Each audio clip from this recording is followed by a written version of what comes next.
موضوع پڑھا جائے گی، گھنٹوں تقریر کی جا سکتی ہے، اشرا پڑھا جا سکتا ہے صرف امام صادق۔ وہ میرا بادشاہ، علوم کیسے پھیل رہے ہیں، لوگ پڑھنے آ رہے ہیں، کوئی کسی مذہب سے، کوئی کسی مذہب سے، کوئی کسی مذہب سے۔ ایک شخص آ گیا، اس نے کہا میں پڑھنا چاہتا ہوں لیکن تیرے اللہ کو نہیں ماننا۔ امام نے کہا چل میرے اللہ کو نہ مان، کسی اللہ کو تو مانتا ہے، تیرا اللہ کون ہے؟ اس نے کہا میرا اللہ کوئی بھی نہیں۔ امام نے کہا سجدہ کسے کرتا ہے؟ اس نے کہا کسی کو بھی نہیں۔ کس کی عبادت کرتا ہے؟ اس نے کہا کسی کی نہیں۔ اللہ کی طاقت؟ اس نے کہا میں نہیں مانتا۔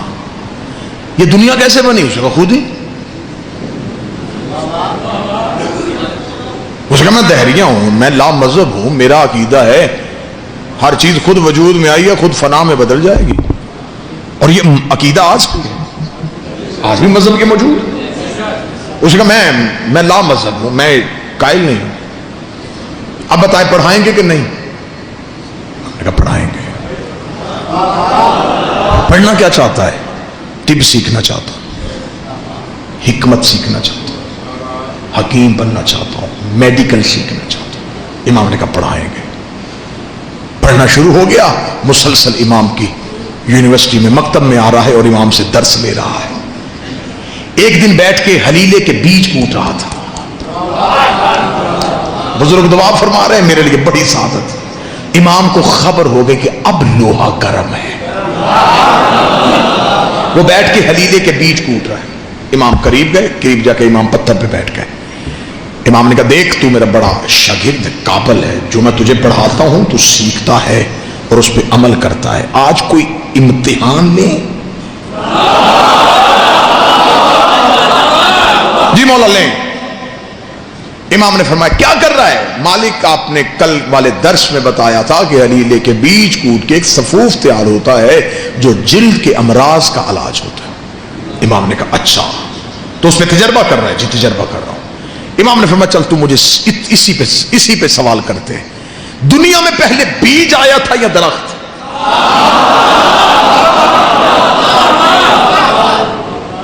سوچنے کے بعد امام کا چہرہ دیکھا، بیج آیا تھا۔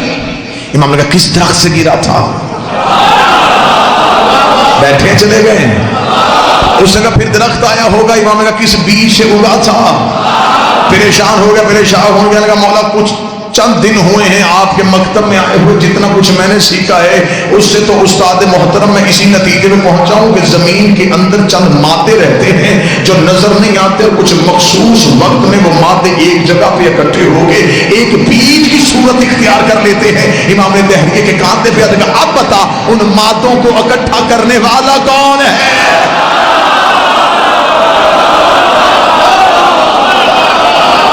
کون ہے جو ان مادوں کو اکٹھا کرتا ہے؟ تو نے نہ نظر آنے والے مادے مان لیے، نہ نظر آنے والا اللہ کیوں نہیں مانا؟ جیسے مادے نظر نہیں آتے ایسے مادوں کا خالق بھی نظر نہیں آتا، جیسے وہ بھی چھپے ہوئے راز ہے ایسے وہ بھی چھپا ہوا راز ہے۔ اتنا کہنا تھا، اس نے قدموں پہ ہاتھ رکھے گا قربان جاؤں تیرے، تو نے صرف اللہ منوایا نہیں، تو نے تو دکھا بھی دیا، تو نے منوایا نہیں، تو نے دکھا دیا۔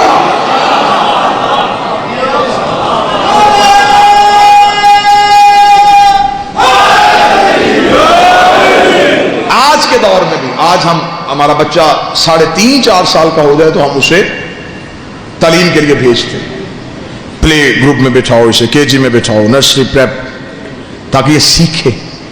تو جب وہ بچہ پہلے دن جاتا ہے تو اسے کسی لفظ کی تمیز نہیں ہوتی، تو اسے ٹیچر جو ہیں وہ کلرز نیم یاد کرواتے ہیں۔ ایسا ہے یا نہیں ہے؟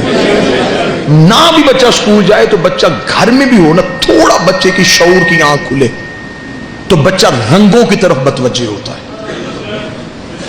پھیکے ہوئے رنگ، جیسے جیسے وہ کلر دیکھتا جائے گا بچہ لپکے گا۔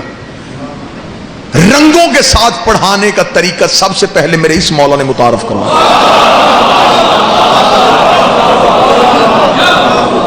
جب لوگ امام سے پڑھنے کے لیے آتے نا تو مولا نے فرمایا اکیلے نہ آیا کرو، گھروں سے بچوں کو لایا کرو۔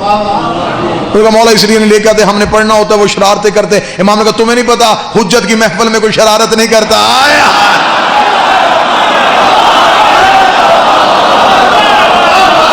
لایا کرو بچے، لے کے آیا کرو ساتھ. اگلے دن وہ بچے ساتھ لے کے آئے. امام نے جب ایک درس پڑھا دیا تو امام بچوں کے ساتھ زمین پہ بیٹھ گئے. اور اس دن تاریخ کہتی ہے کہ امام مختلف رنگوں کے پھل لے کے آئے تھے. امام نے بچوں کو وہ مختلف پھل دکھانے شروع کیے. لوگوں نے امام سے کہا مولا یہ کیا کر رہے ہیں؟ امام نے فرمایا تم نہیں جانتے، بچہ سب سے پہلے رنگوں سے سیکھتا ہے. یہ بچوں کی تعلیم کا طریقہ بھی امام نے متعارف کروایا. آج بھی دنیا کی ٹاپ 3 یونیورسٹیز کے پروفیسرز نے مل کے بیٹھ کے متفق علیہ یہ فیصلہ کیا ہے کہ دنیا میں ایک شخصیت ہے جس نے ہر علم پہ بات کی ہے، جو شیعوں کا چھٹا امام ہے. اور دنیا کی یہ مذہب کی سچائیاں ہیں. یہ میں اپنی قوم کے نوجوانوں کے معلومات کے لیے اس پہ ریسرچ کیجئے گا. دنیا کے 36 مشہور پروفیسرز نے، جس میں کوئی بھی چھوٹی یونیورسٹی نہیں، بڑی یونیورسٹیز، ان کے ٹاپ کے پروفیسرز نے مل کے بیٹھ کے متفق علیہ ایک سیمینار میں فیصلہ کیا ایک شخصیت ہے جس نے ہر علم پہ بات کی ہے اور وہ شیعوں کا امام ہے. پھر انہوں نے فزکس والے نے امام کا فزکس پہ دیا ہوا مقالہ، کیمسٹری والے نے کہا کہ امام نے کیمیا پہ کیا کیا کہا، میتھ والے نے میتھ کا بتایا، سائنس والے نے سائنس کا بتایا. انہوں نے وہ سارے جب اکٹھے کیے تو پھر انہیں ایک کتاب کی صورت دی. اس کتاب کا نام جو انہوں نے رکھا وہ نام ہی آپ کے چہروں پہ تازگی لے آئے گا.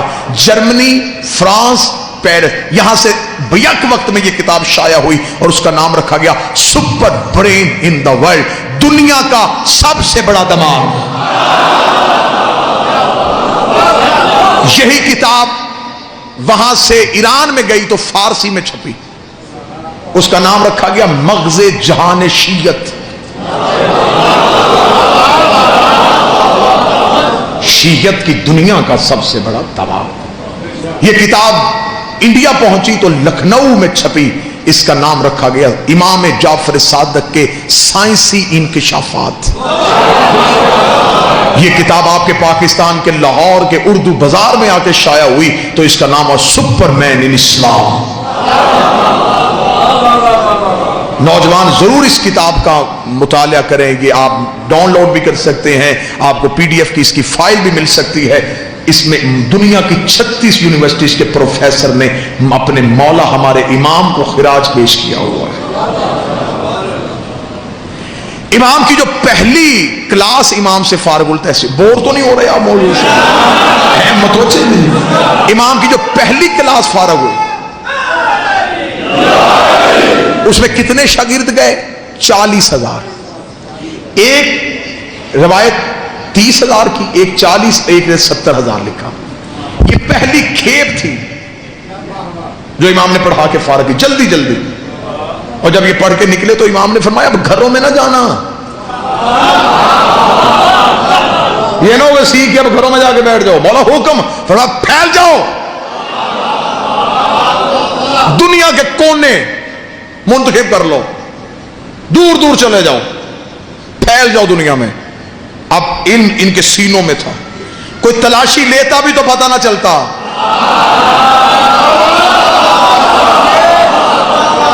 امام نے سینوں میں علم کا بارود بھرا. امام نے مجاہد تیار کر کے علم کے بھیج دیے. امام نے کہا پھیل جاؤ. اب یہ دنیا کے کونوں کونوں میں انہوں نے گھوڑے دوڑائے، چلے گئے. یہ شہروں کو جا کے آباد کرنا شروع کیا، لوگوں کو اکٹھا کرتے، آؤ تمہیں بتائیں، نیا علم سکھائیں. جب یہ بتاتے تو وہ لوگ حیران ہو کے دیکھتے، اتنا کچھ تم کہاں سے سن کے آئے ہو؟ وہ کہتے کالا صادق، ایک سچے نے کہا ہے. آیا کالا صادق، کالا صادق، کالا صادق، کالا صادق. سچے نے کہا، سچے نے کہا، سچے نے کہا. 70,000 شاگردوں نے جو دنیا کے کونے کونے میں جا کے کہا کہ ایک سچے نے کہا، تو دنیا کے کونے کونے میں پتہ چل گیا کہ سچا ایک ہی ہے. آیا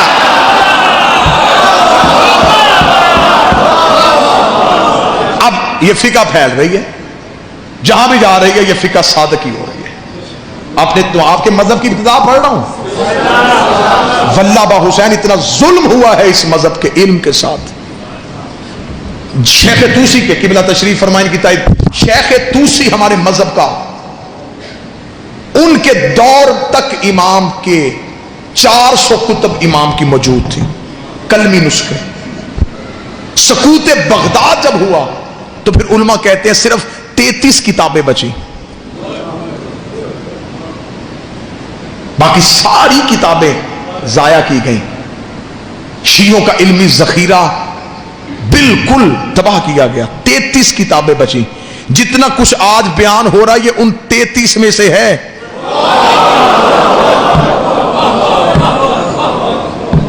400 آ جاتی تو کیا ہوتا. اور بہت سے علماء نے یہ لکھا ہے کہ وہ کتابیں محفوظ ہیں ہمارے وقت کے امام کے پاس. جب وہ ظاہر ہوں گے تو وہ امام کے کلمی نسخے ان کے پاس اسی صورت میں موجود ہیں. فقہ کس دور میں پھیل رہی ہے؟ جس دور میں آپ یہ نہ سمجھیں کہ شیعت آپ تک پھولوں کی سیج پہ چل کے آئی ہے. ایک لمحے کے لیے اگر آپ تاریخ سے شیعت کی تاریخ اٹھا کے دیکھ لینا کہ ہم تک یہ فقہ پہنچی کیسے ہے. آج آپ کو یہاں مجلس 2 گھنٹے کے فضائل، 6 گھنٹے کے فضائل، وہاں مجلس وہاں فضائل، وہاں مجلس وہاں فضائل. میں منبر کے تقدس کی قسم کھا کے کہتا ہوں ایک معصوم کی حدیث سننے کے لیے لوگ 900 میل سفر کرتے تھے. پتا چلتا تھا کہ 900 میل کے فاصلے میں ایک ایسا محدث رہتا ہے جس کے پاس معصوم امام کی ایک حدیث ہے. لوگ سفر کر کے اس کا پتہ ڈھونڈتے، اس کے پاس جا کے کہتے کہ ہم تجھے جو چاہتا ہے وہ دیں گے، ہمیں وہ مولا کی حدیث سنا دے جو تیرے پاس ہے. میرے 5ویں بادشاہ سے ایک بندے نے پوچھا مولا جب ہم شیعہ آپس میں ایک دوسرے کو ملا کریں تو مولا کیا تحفے دیا کریں جو آپ کی سنت ہو؟ اچھا لباس دیں، بہتر سواری دیں یا اچھی خوشبو دیں؟ امام فرماتے اگر میرا شیعہ دوسرے شیعہ کو بہتر تحفہ دینا چاہتا ہے سب سے بہتر تحفہ یہ جب بھی ایک دوسرے کو ملو ہماری حدیث سنایا کرو. وہ اسے ملے کہ تیرے پاس کوئی مولا کا نیا فرمان ہے؟ کہیں سے کوئی نیا بادشاہ کا فرمان سنا ہے تو مجھے سنا. اگر تیرے پاس کوئی مالک کا کوئی نیا عرفان، کوئی معرفت والی حدیث ہے تو مجھے بتا. یہ ابتدا ہے شیعت کی، یہ آغاز ہے شیعت. اگر آپ بالکل جلدی میں زیادہ سے زیادہ نہیں تو 7-8 منٹ میں میں آپ کو ایک قصہ سنا دوں کہ کتنی مشکل تھی اس دور کی شیعت. کہ ایک شخص نے کوفے میں، شیعہ نہیں تھا، غیر شیعہ تھا، امام کی فقہ جو ہے سرکاری طور پہ نافذ نہیں تھی، فقہ دوسری نافذ تھی. اس شخص نے غصے میں اپنی زوجہ کو طلاق دے دی. صبح کو اٹھ کے اس نے علماء سے رجوع کیا. حل انہوں نے جو حل بتایا اس نے کہا نہیں، اسلام غیرت کا مذہب ہے. منبر کی تہذیب ہر بات کو کھولنے کی اجازت بھی نہیں دیتی. یہ تو مولوی کا شروع سے طریقہ کار ہے نا جی کہ کوئی نہ کوئی رستہ تو اس نے نکال. ایک بندے نے مولوی سے جا کے کہا تھا، اس نے مولوی صاحب میں نے غصے میں اپنی بیوی کو طلاق دے دی ہے. اس نے کہا جی یہ حل ہے. اس نے کہا یہ نہیں مولوی صاحب اس کے علاوہ کوئی حل. اس نے کہا میں کیسے حل نکالوں؟ اس نے کہا اچھا مولوی صاحب حل کوئی نہیں، میری قسمت یہ 10,000 روپیہ مدرسے کے لیے چندہ لے کے آیا تھا، اگر کوئی حل نکل آتا تو شاید چندہ بھی دے دیتا. اس نے کہا اچھا مجھے بتا طلاق کہا تھا یا طلاق کہا تھا؟ اس نے کہا جی میں نے طلاق کہا تھا. اس نے کہا تے سے نہیں ہوتی،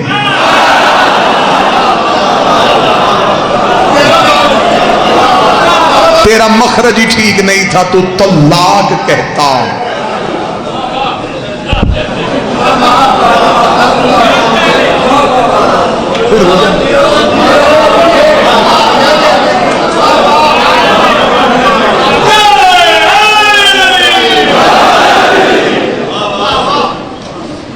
اقبال ہی نے کہا تھا نا کہ ملا تو ابلیس کو بھی برگلا دے.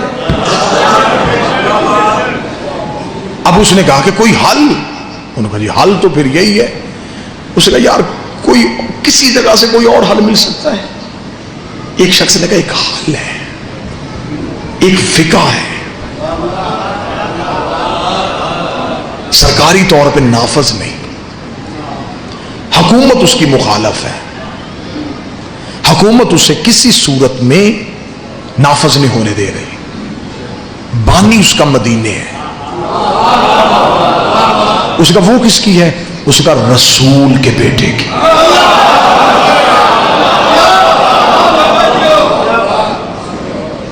اب اس دور میں نہ پریس نہ میڈیا، اس نے کہا کوئی رسول کا بیٹا موجود ہے وہاں پہ؟ وہاں ہے۔ اس نے فوراً وہاں سے نکلا اور مدینہ وہاں پہنچا تو وہاں مدینے بازار میں ایک کوفے کے رہنے والے دکاندار سے ملاقات ہو گئی جو تجارت کے لیے مدینے تھا۔ اسے جا کے ویسے ہی حال احوال پوچھنے کے بعد بے نیازی میں کہنے لگا یار امام جعفر صادق، اس نے اتنا کہا، یا دکاندار نے دوڑ کے آ کے منہ پہ ہاتھ رکھا، منہ میں ہاتھ رکھ کے شہر سے باہر لے گیا، شہر کے باہر تنہائی میں جا کے کھڑا کر کے کہنے لگا دوبارہ یہ نام نہیں لینا۔ کیوں؟ اس نے کہا تو نہیں جانتا، انہیں گھر میں پابند کر کے رکھا ہوا ہے، گلی میں فوجی ہے، مخبروں نے اس گلی میں کرائے پہ گھر لیے ہوئے ہیں کہ کون امام سے ملنے آتا ہے، حاکم کی طرف سے اتنی سختی ہے کہ جو نام لیتا ہے اگلے دن شہر میں اس کی لاش ملتی ہے۔ تو کوفے کا تھا اس لیے میں تجھے سمجھانے شہر سے آ گیا، واپس چلا جا، اب مدینے شہر کا رخ نہ کرنا۔ یہ کہہ کے وہ مدینے کی طرف چلا، یا وہ شخص پیچھے چلا، اس نے کہا اب کہاں آ رہا ہے؟ اس نے کہا اب ملوں گا، اب یقین ہو گیا یہ سچا ہے۔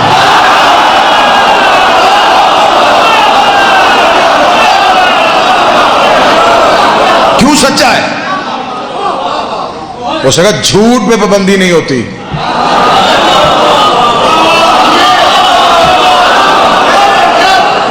پابندی لگے یا کوئی لگوائے،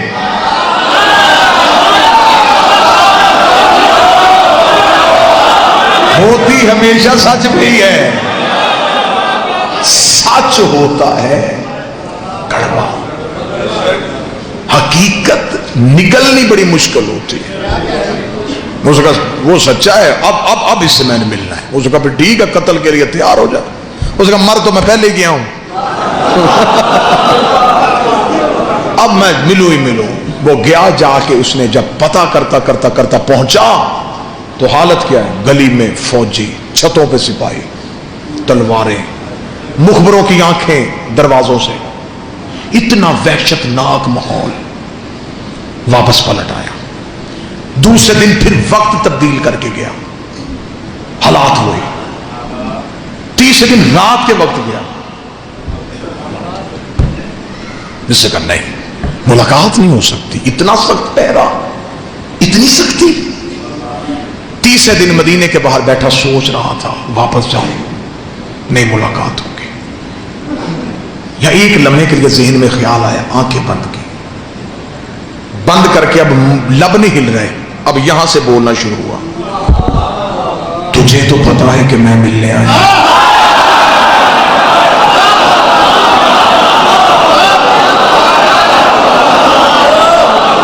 تجھے تو خبر ہے کہ میں آیا ملنے، بڑا دور سے آیا۔ اب یہ عشق کا تقاضا ہے کہ یہاں کا لہجہ وہ جلدی سنتے ہیں۔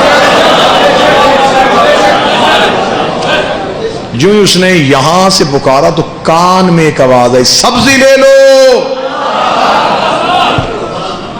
اس نے پیچھے مڑ کے دیکھا تو ایک سبزی فروش، بسیدہ سا لباس، سر پہ سبزی کا ٹوکرا، بے نیازی سے جا رہا ہے۔ بھائی کہاں جا رہا ہے؟ مدینے۔ کیا کرتا ہے؟ اس کا سبزی بیچتا ہوں۔ بھائی کبھی محلہ بنی ہاشم میں گیا ہے؟ روز جاتا ہوں۔ کبھی امام سے ملا ہے؟ نہیں ملا تو نہیں ہوں، لیکن میں جاتا ہوں کیونکہ میں کسی سے کوئی میرا تعلق نہیں، میں تو دکاندار ہوں، میں سبزی بیچتا ہوں۔ اچھا تجھے کوئی روکتا نہیں؟ مجھے کیوں روکنا، میں تو اپنے کاروبار کے لیے آتا ہوں۔ بھائی سبزی بیچے گا؟ کیا لے گا؟ نہیں ساری دے۔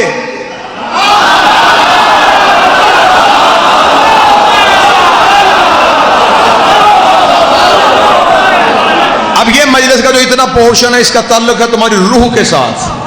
یوں تمہارے بدنوں سے روحیں پرواز کریں گی اور تمہیں یوں مدینے میں دہلیز بادشاہ کا سجدہ نصیب ہو. اچھا ساری سبزی بیچ بھائی, لباس بدل لے. یہ میرا نیا لباس ہے, قیمتی ہے, یہ لے لے, یہ بسیدہ لباس دے دے. لباس تبدیل ہوا, سبزی کا ٹوکرا سر پہ دیا. مدینے کے سیال کوٹ میں جملہ ضائع ہو گیا تو پھر آج کے بعد اس موضوع پہ یہ جملہ میں ممبر پہ پڑھوں گا ہی نہیں. کتنا اچھا تھا, سبزی فروش بن گیا, ضمیر فروش نہیں بنا. واہ یا حسین, یہ ہے قدر, اسے کہتے ہیں قدر. سبزی فروش بن گیا, عقیدہ فروش نہیں بنا.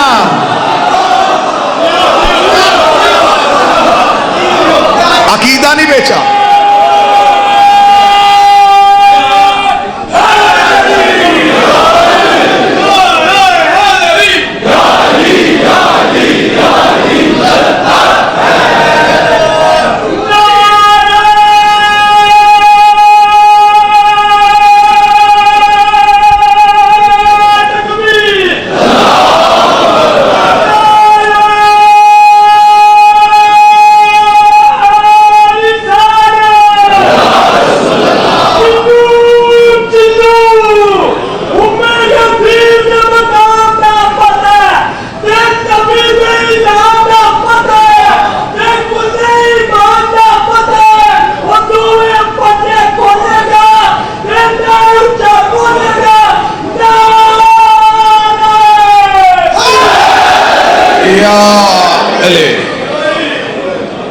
سبزی فروش بن کے یوں مدینے میں داخل ہو. مدینے شہر میں داخل, سبزی لے لو, سبزی لے لو, سبزی لے لو. گزرتا گزرتا محلہ بنی ہاشم تک پہنچا. پہلی چیک پوسٹ پہ سپاہیوں نے روکا. اچھا اچھا اچھا سبزی فروش ہے, چل. اب محلے میں قدم آ گیا ہے, دل کی دھڑکن کانوں میں سن رہی ہے, اپنے ہی پاؤں اٹھانا مشکل ہو رہا ہے. جس کے لیے ترس رہا تھا وہ لمحہ آ گیا ہے. مخبروں کی آنکھیں بھی دیکھ رہا ہے, سپاہیوں کی تلواریں بھی نظر آ رہی ہیں, فوجیوں کے پہرے بھی ہیں. قدم بڑھتے چلے جا رہے ہیں. جو ہی دیکھا کہ دروازے کے سامنے سپاہیوں کا رش زیادہ ہے, ذہن میں پتا چل گیا یہی گھر ہے, یہ دروازہ ہے. اس دروازے کے سامنے پہنچا, سپاہیوں نے پھر روکا, تلاشی لی, گزرا. اب یوں دائیں طرف امام کا دروازہ ہے. سپاہیوں کو خوف سے دیکھ بھی نہیں رہا, گزر بھی رہا ہے. اگلا قدم دروازے سے آگے بڑھنے والا تھا, یا پھر یہاں سے بولا, یہاں تک میں آ گیا ہوں, یہاں تک آنا میرے بس میں تھا, یہاں تک میں پہنچ گیا ہوں. اب گیا تو پھر میں چلا جاؤں گا, اب نہیں میں واپس آؤں گا. مجھے 3 دن ہو گئے تیرے انتظار میں, اب تو مجھ سے مل لے. چل جواب نہ بتانا, مل تو لے, چل دیکھ تو ہوں. ابھی یہ کہہ رہا تھا یا امام کی حویلی کا دروازہ کھلا, نوکر کی آواز آئی, سبزی فروش اندر آ, آج مولا نے سبزی دے کے لینی ہے. تو بیٹھا سیال کوٹ میں, آج میرے مولا نے سبزی دے کے لینی ہے.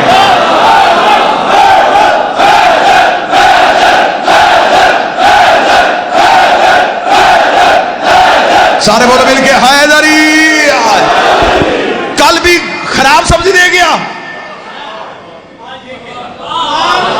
شرم نہیں آتی مدینے شہر میں رہتے ہوئے ایسا تجارت. اندر آ. جہاں لگا سپاہی, رک رک رک کدھر؟ وہ غلام کہہ رہا ہے کہ اس کے آقا نے آج سبزی دیکھ کے لینی ہے. جانتا ہے اندر کون ہے؟ نہیں, شیعوں کا امام ہے, حاکم کی طرف سے پابندی ہے, کوئی نہیں ملے گا, ہم تیرے ساتھ جائیں گے. 2 سپاہی پھر ساتھ چلے. اب امام کے صحن میں جا کے بیٹھ گیا.